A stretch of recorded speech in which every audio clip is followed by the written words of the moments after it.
Hello, my name is Yogesh Lokhande. I'm the founder of Big Picture Zen. I help seekers in their inner journeys. In this podcast, which I have specially created for you, I have invited a very special guest. His name is Kenichi Ishimaru.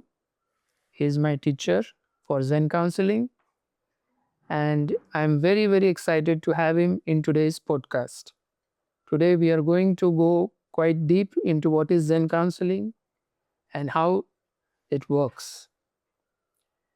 Let me introduce to you about little bit about Kenichi Ishimaru. He is from Japan. He is the founder of Kenichi Ishimaru Kyoto Institute for Zen Kinesiology. It is a university. He is also the teacher of Zen Counseling, Zen Face Science, and Zen Kinesiology. He has several decades of experience in this subject and he is a master. I learned Zen counseling from him in 2019 and that really changed my life, the way I understood Zen. Although I was a student of Zen for many, many years, but learning about Zen counseling and seeing how it works in practice really made a big difference in how I can impact other people. So today I am very, very happy to have him on this show, on this podcast. I would like to welcome him. Welcome, Kenichi. So, I would like to also point out that Kenichi is also Osho sannyasin. His name in Osho is Anand Dharma. So sometimes I may address him as Dharma, sometimes as Kenichi, sometimes, which I prefer, I like to address him as Sensei, which means teacher in Japanese. So, Sensei, yes. thank you for coming to India. Is it your first time to visit here? No, I came to India so many times. And this is the second time to visit here, your house. Yes, yes. Okay. How do you find your visits to India? Do you look forward to them? What do you like about India? Or from now on, or for the first time, Anytime. anytime. So, I decided to come to India for the first time. It's 90 or 1978 or 79 maybe. So I met the book of Osho now. It was called Rajneesh, Bhagwan Sri Rajneesh in the past. I was really surprised to find his book. It shocked me. His book changed my life. So I enjoyed reading his books and I enjoyed it, but book doesn't change my life. So I finally decided to see him. So I decided to come to India to see him. And I came to India to see him 1980 March. Yes. And I spent 5 months in Osho commune. And it changed totally my life. It is the first my experience to come to stay in India. Okay, so nice to know that. I understand you developed Zen counseling in the year 1990. How did that happen? What happened so that made you develop Zen counseling? So Zen counseling is based on two concepts. One is Osho, and the other one is kinesiology. Yes. So kinesiology is not known in India, but it's very, very new revolutionary science. So through mass setting, we can search what is happening inside. of our body. So we can search the mechanism of organs, the mechanism of the brain, mechanism of the energy. So it's a revolutionary method. So I met it 1990, and I was really surprised. So I started to learn it, and I started to spread it in Japan first, then started to spread it in all over the world. Yes, and it was a great discovery because we may believe, we therapists or doctors may believe we know the answer of the client's problem. But it's impossible, okay? Because, for example, I met you for the first time. Can I do know about yourself? Even I don't know about myself. It's impossible to know about themselves. So I already graduated from so-called therapies, so-called healing methods. It's somehow good, but not perfectly good. So, but when I met kinesiology, it was great because muscle knows what is it. I can ask the client's body what is happening. So it's the same meaning, Osho taught about us, you are the Buddhas, be with you are the Buddhas. So look inside. So look inside means how can we insight just by meditation or muscle testing? Anyway, so I met the two big methods. One is Osho's vision, the other one is kinesiology vision. So I was sharing kinesiology all over the world, but the problem happened. The problem means, technique itself is so simple. Just push, strong or weak, so easy. But before pushing, we need to ask. We can create problem, create questions, but therapists tend to judge it. They create, unnecessary question, so it creates confusion in client. So finally, I found, I need to create a new counseling for asking question for muscle testing. And, so-called counselors and therapists tend to judge. Okay, I imagined, how can I create the counseling method without any judgment? And finally I found, without no advice, what kind of method we can create. So I started experiment. I didn't learn any Western psychology. I didn't learn any Western therapy. But I just learned Osho's vision. So Zen Counseling is only based on Eastern method, Eastern psychology. Okay, Sensei, thank you so much for elaborating on how you developed Zen counseling. Yes. That's amazing.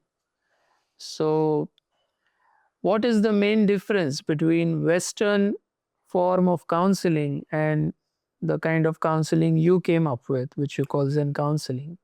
So, in fact, I have no idea about Western counseling.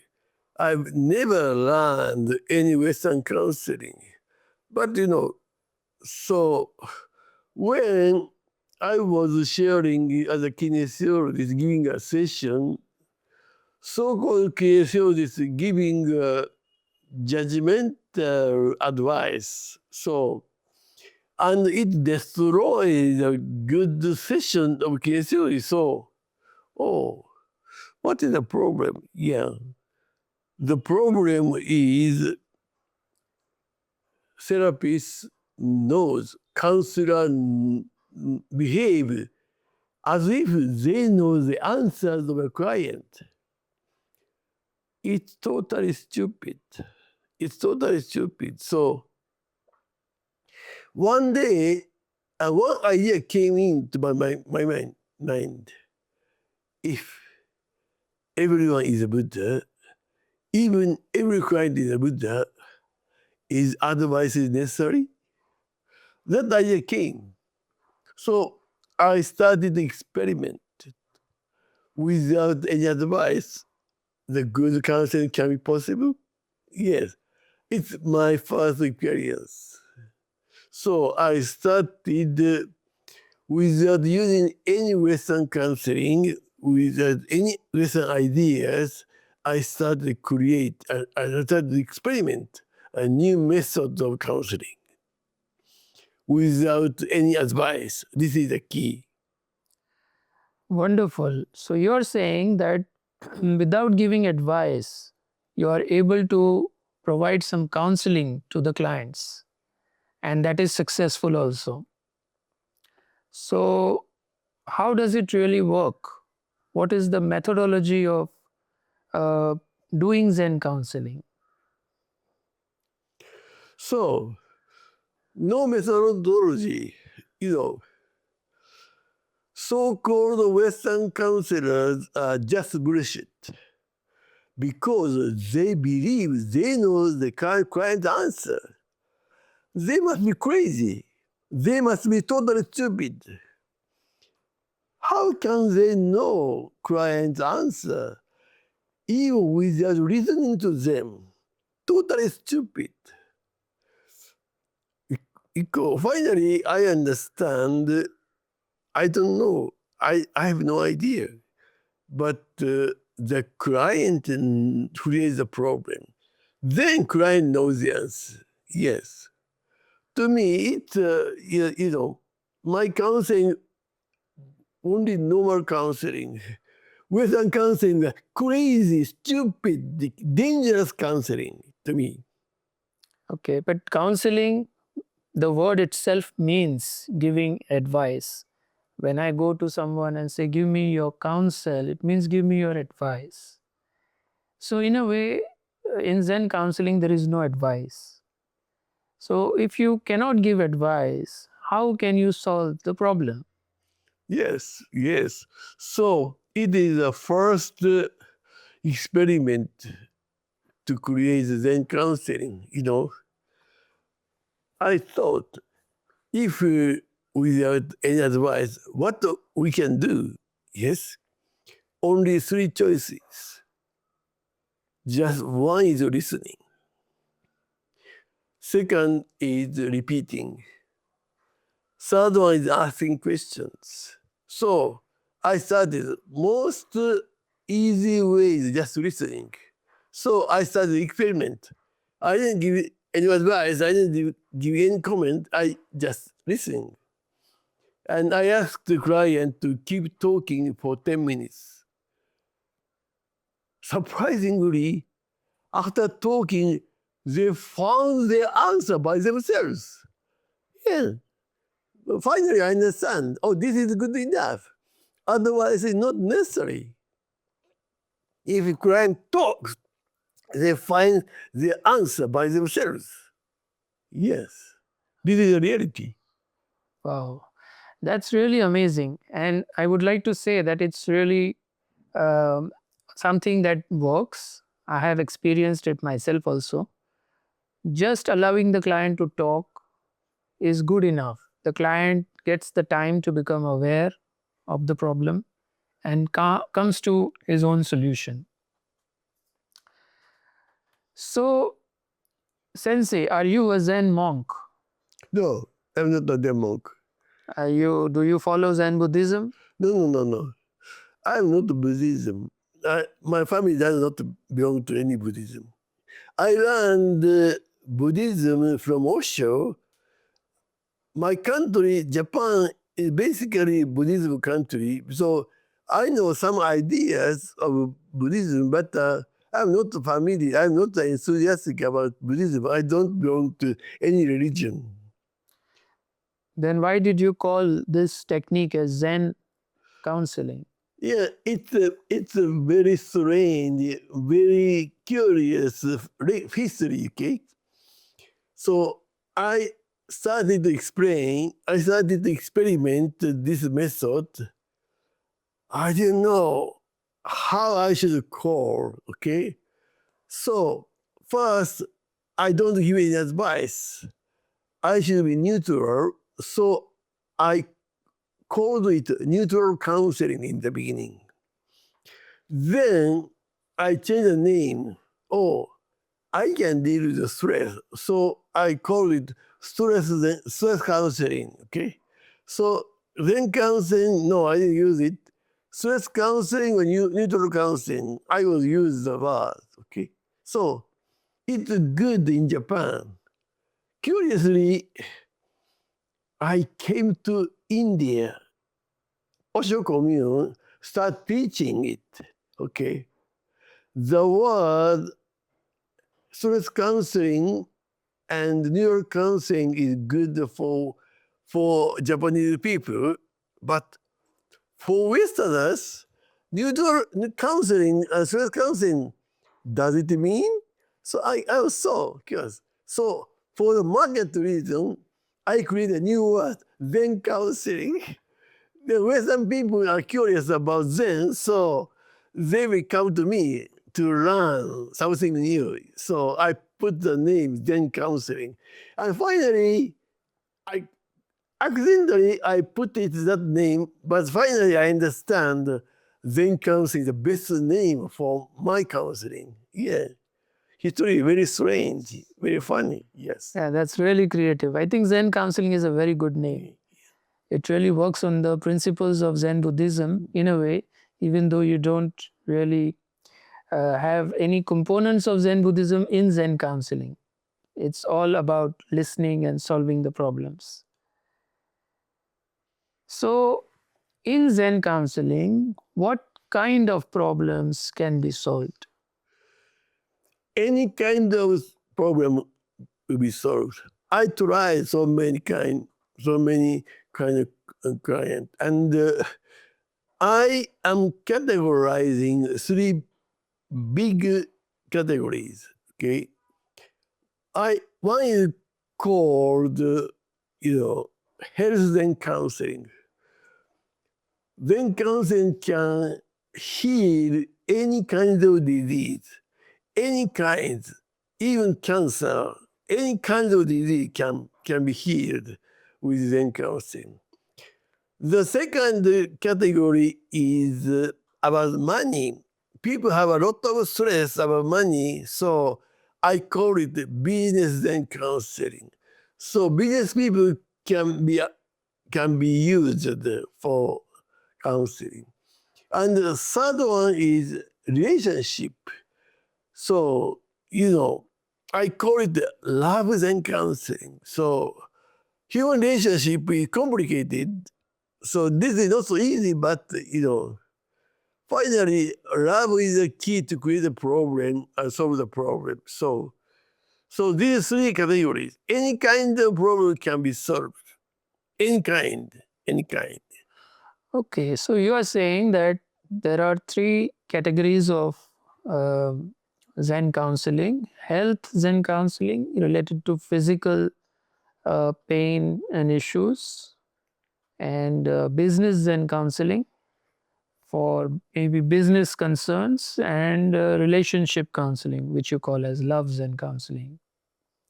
So it is very surprising that counseling without giving advice can solve a physical pain. So, do you give some kind of medicine to solve the pain? How does Zen counseling work?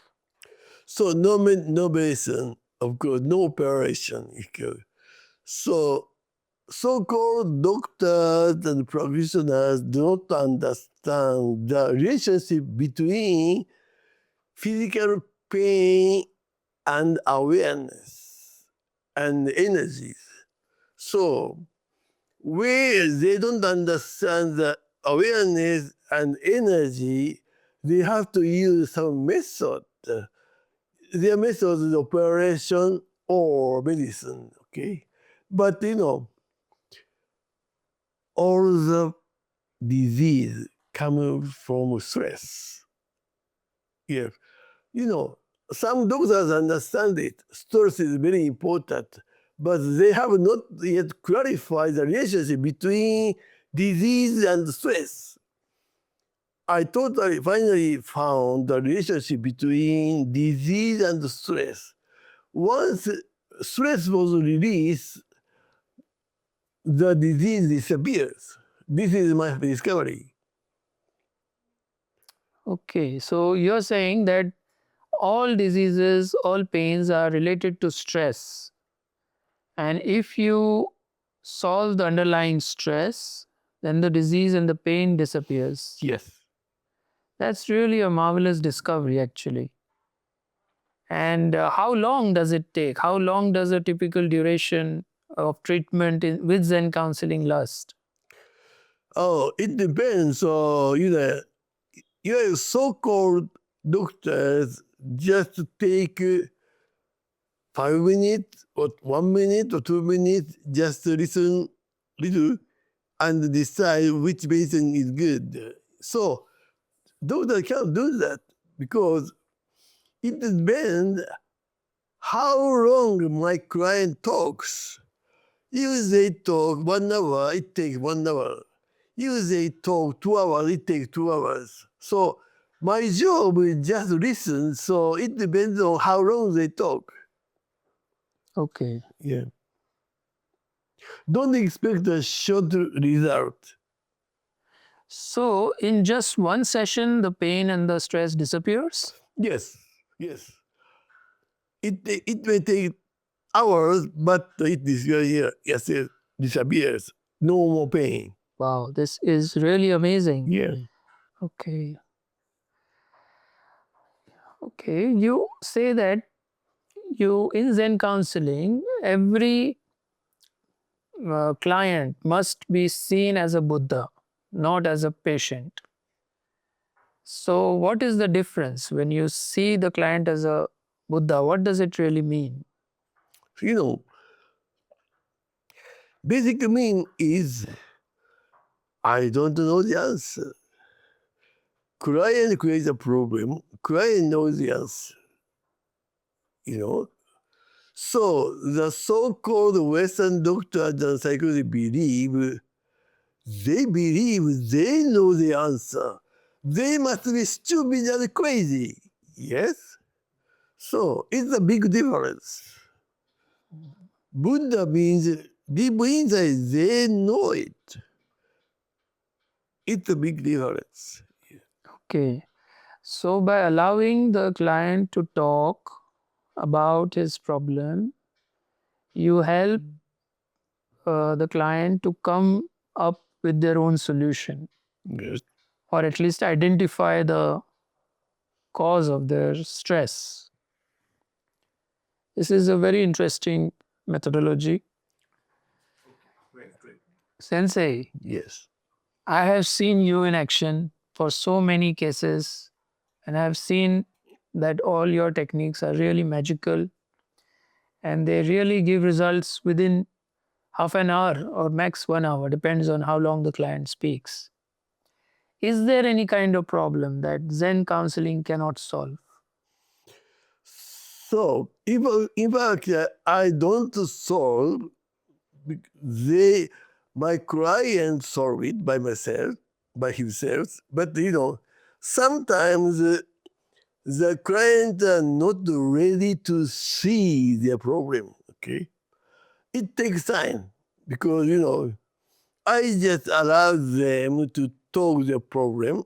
So, but sometimes deep inside they find a very stressful situation. They don't want to remember it. They don't want to see it. Okay, I'm just need to wait. But finally they decide, pain, okay, I can have pain, but I don't want to see the problem. Then, okay, it's your choice. Then I have to stop it. Yeah, Okay. it's your choice. Yeah. All right. So it depends on the client. If they are not willing to look at their problem, then they cannot solve it. No, it's impossible. Okay. So sometimes, other people's problem is also difficult because so in many cases, mothers bring her child to me. Oh, my son is moving restlessly, something like that. So, but it's her mother's problem. I asked him, what problem? He just enjoy moving his body, not the problem. So mother creates a problem. It happened. So in that case, I don't touch. At first, if the boy believes they have problem, then I can listen to him, But I cannot listen to mother's problem. Yeah. Yeah. So anything else that you have seen Zen counseling cannot solve?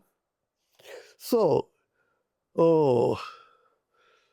client himself misunderstand their problem. Okay. In fact, for example, some guy come to me, I have a cancer. Okay. Oh, cancer, you have a cancer. Okay. Who told you you have a cancer? Yeah, my doctors. It's your doctor's idea. Where is your pain? No pain. But doctor says I have a cancer. Okay, it's a doctor's problem. It's a fake problem. It must be real problem. I always ask them, where is the pain? It is a reality. Only I can deal with the reality. I cannot deal with the fake problems. Okay. So all the labels or all the diagnoses that doctors do, you don't believe in them at all? I don't believe it's just their ideas. I just ask my client what your real problem is. Yeah. Okay. I see. Okay, of course, maybe, the doctor said, oh, you have cancer, and the client have pain in the body. Okay, I can deal with that. I can deal with the pain in the body, but I can't deal with the cancer cell. It's not my job. Doctors are dealing with cancer cell. It's their job, not my job. Okay? Right. Yeah. So you can relieve the pain, but not the cancer, or should we say that it is connected, and if the pain goes away, then maybe the cancer also can be cured? Yeah. Yeah. No, doctors don't know the real reason of the cancer, okay? They believe cancer cell is the cause. Okay. But, we understand, okay? She has a strong stress with her husband's mother, okay? She's always quarreling with her. So it must be a big stress. That stress created her cancer. We know it. Okay? Right. But doctors don't know it. We just listen from a crier, so we understand. Oh, you have a big stress with your mother-in-law. Oh, I understand. It's a stress. It's the cause of stress. Once she gets rid of the stress with her mother-in-law, she has no more stress. She has no more pain in her body. And maybe still cancer cell there, but it's not my job. Okay? Right. Yeah. At least you are solving their mental, emotional, psychological pain, which Yeah. anyway kind of contributes to the physical ailments also. Yeah. Yeah. It's a really eye-opening thing. Sensei, you have also started teaching face science these days. Yeah. How is face science connected to Zen counseling? Face science is a very, very attractive science, and it is science. Okay, if it is not science, I don't run, I don't teach. Okay, you know, basically, most of the problem can be solved just with Zen counseling. Yeah, but sometimes it takes time. You know, the cause of stress may be in their childhood, in the kindergarten era. So 3 years old, 5 years old, or elementary school children, they don't remember well. Okay, so it takes time. So I was thinking, even I can take long to find the solution, then my student cannot easily find the solution. So I finally thinking, what is the point? And finally I understand the key of the problem is coming from contradiction. So each people have a contradiction deep inside.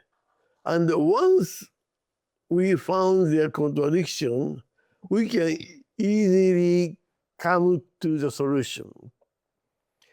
Contradiction means one part of him goes to right, the other part of him goes to left. Two contradictory parts are going this way. Oh, I cannot move with the problem. This contradictory status is the cause of the problem. This is it. But how many kinds of contradiction? So I finally found our face has contradiction. Okay, our face has contradiction. So for me, for example, that head part, this is a thinking part, and here, jaw part, this is the action part. We need to think or we need to take action. Both are important, but thinking action are contradictory because, if we think too much, we don't take action. If we are thinking, we take action, it's a problem. So balance between taking action and thinking is very important. So faith has this contradiction. There are many kinds of contradictions in the faith. So by learning faith reading, we can easily clarify which contradiction client has. So this is very important to brush up against Zen counseling. Amazing. Sensei, whatever you have talked about face science, it seems extremely interesting for budding counselors, and I think even healers and coaches and all, whoever is dealing with other people can benefit a lot from learning Zen counseling. So in your opinion, who can learn Zen counseling?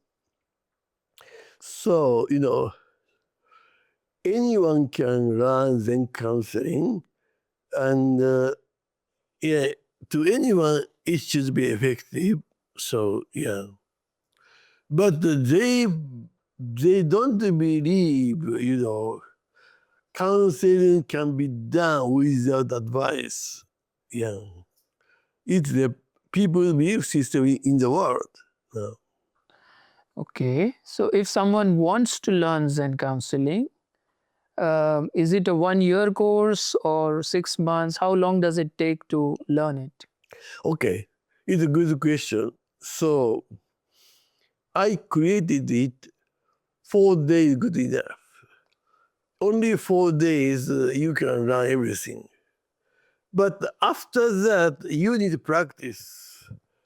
There are so many kinds of clients. So if you want to 100% confidence to complete the good counseling, it may take, 2 years, 3 years, 4 years, I don't know. But in my observation, some good Zen counseling are, appearing now in Japan. They take 3 to 5 years. Yeah. So if you really want to be a professional, maybe 3 to 5 years is necessary. Okay, so you're saying about 4 days to learn it as the first step, but to master it and to keep on practicing, you will need 3 to 5 years. Yeah. Okay, I think in any profession like a counselor, that's a decent enough time to become an expert in it. Okay, so moving on, how many countries have you taught Zen counseling so far? Okay. I taught, of course, in Japan and Europe, America, and Asia. So in the United States, I taught in Los Angeles and New York.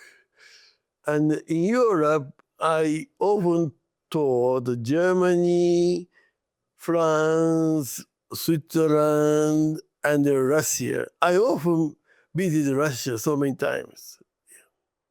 And now I'm teaching Zen counseling. I've taught Zen counseling in Hong Kong and Indonesia, Jakarta, and Pune as Osho commune. Yes. Yes.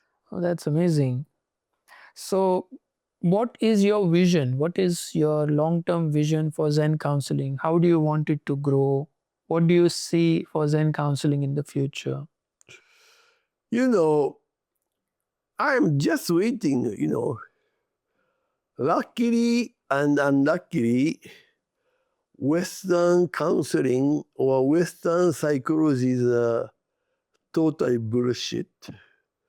They don't get a good result. So they start, some sincere counselor, some sincere therapists are searching something great. And I have the answer, so they will come to me. But I don't know how long does it take. I don't push myself to advertise, but I know I need not advertise. There are some good people are searching something great. So in a way, I have no vision. I'm just enjoying sharing it. So nice. So, I hope my viewers would have really liked this conversation with Sensei Kenichi Ishimaru. And I remember one of the things that really made a deep impact on my learning and understanding was his statement that relaxation itself is enlightenment. So, in my work, I help seekers to progress on their inner journeys. One of the things which is often discussed is enlightenment and awakening. And when Sensei says that relaxation itself is enlightenment, it means a lot. It's so simple. There's nothing to really put an effort into, to struggle towards, to strive towards.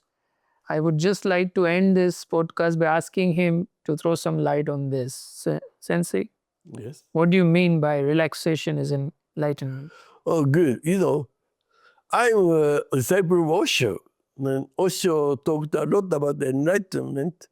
And I also experienced a glimpse of enlightenment when Osho was alive, 1980 in August, at the end of August, when I was attending the Vipassana 10 days meditation. It was a gorgeous experience. But it was gorgeous, but I spent a lot of time for meditation. So, it was very hard to meditate enthusiastically. So I Osho is enlightened, so he is teaching his way, but in my experience, it's so hard. So I was thinking, what is a good way, easy way to get enlightened again? No more enlightenment, but I have a memory of glimpse of enlightenment. So I was thinking, so I picked up Osho's words, and Osho said, everybody is born, every child, every baby is born as enlightened. So every child is a baby, born Buddha. Okay. And I have a daughter. When she was born, I started studying, wait, in her movement. So, and she was very graceful. Yeah. And I felt, oh, this is enlightenment. Okay. Baby is gracefulness. Yeah, I felt this is enlightenment. So I decided not to destroy her enlightenment. I did my best to protect her enlightenment, her freedom, yes. So, and in fact, I didn't educate at all, but she became a good adult. So, Osho said was right. It's, if all your parents take their children as the Buddhas, it's good enough. It's good enough. Yeah. But only the problem is adults, okay? Babies are already enlightened, okay? So we can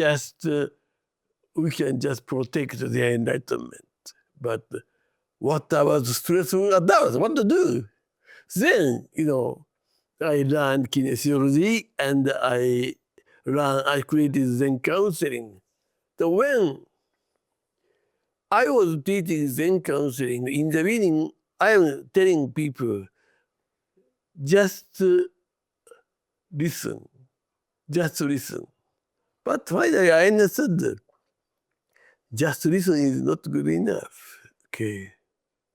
Then I finally found listen, relax is the key. Relax is the key. So first, client needs to be relaxed. Then client can be relaxed. Relaxation is the key. And so finally I checked Osho's vision. Osho says relaxation also. So I thought, enlightenment can be relaxation. Okay, stressful, not stressful means relax. Okay, this is a good combination. So I'm teaching relaxation is enlightenment. So just be relaxed or stressful. Relax or stressful. Just choose to be relaxed. That's all. My vision is so simple. Wonderful. It's always an exciting thing to know what new things you're working on.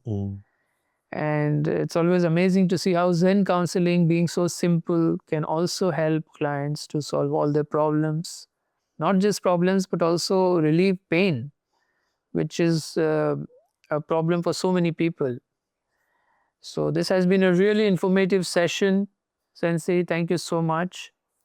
I would like to ask viewers, if you feel that you want to know more about Zen counseling, if there is some question that you have that was not asked by me to him, maybe you can put that question in the comments and then we will try to address that separately. Thank you so much, Sensei. Thank you so much. I hope your visit to India is successful.